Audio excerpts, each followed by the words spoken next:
I've been quite vocal about this. I'm a greedy creative and I love technology, but technology is not a solution, it's a canvas. And I feel like when you can sort of understand how best to use it, how it serves the idea, then it's brilliant. Most of what you're doing has an air of freshness to it. How do you guys stay fresh? What is it about the chemistry of your organisation that makes it unique? I don't know, I think there's a weird alchemy of the people we have here, which is about not settling and just being restless and curious and not sort of, like we enjoy the hype of what we are and what we do, but we don't believe it. So we're constantly trying to sort of look at what's around the corner as opposed to a sort of rear vision mirror of successes or what was deemed good or a benchmark, you know, because I feel like we're an industry that likes to celebrate itself and have benchmarks, but that forces us to always sort of reference something and try and emulate something from before. And I don't know how we've managed to do it. We've managed to buck that trend where we're constantly looking for what's next. And it's not about just being different for the sake of it. I feel like that's one thing that's important about us. We're always looking for what we think can be the right thing, even if that is very traditional and stock standard, but if it's the right solution, we'll go for it.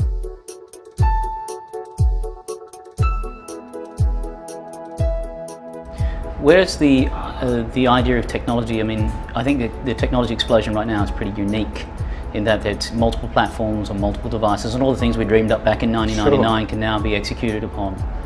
How important is technology to the fundamentals of your org?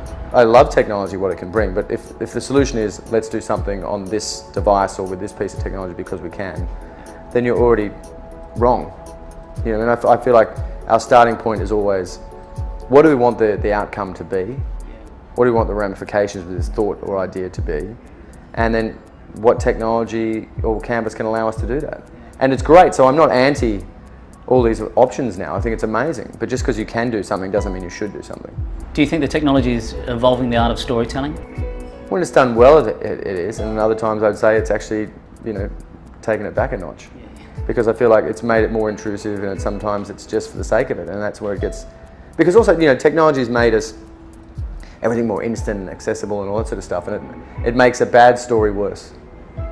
You know, I feel like that's what technology is. It's made bad ideas worse, and it's on some levels it's made us lazier. You know what I mean? Yeah, but totally.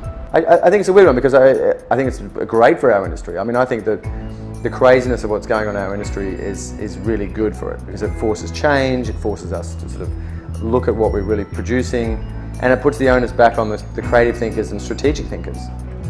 You know, we're an industry that's spent 40 years living off the process, and now it's put the pressure back on the thinkers.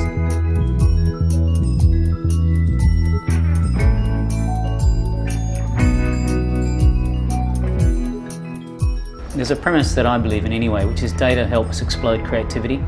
Because if you can rely on the data to say, look, it's your safety net, you don't have to worry about that. You don't have to qualify it.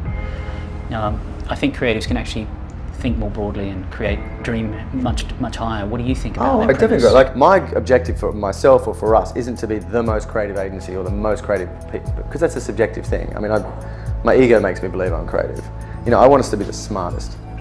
You know, and data helps us be smarter, and it helps me actually be more creative because it comes from it's grounded in something tangible. So yeah, I think the more aware we are as sort of free-thinking people, the better we can be.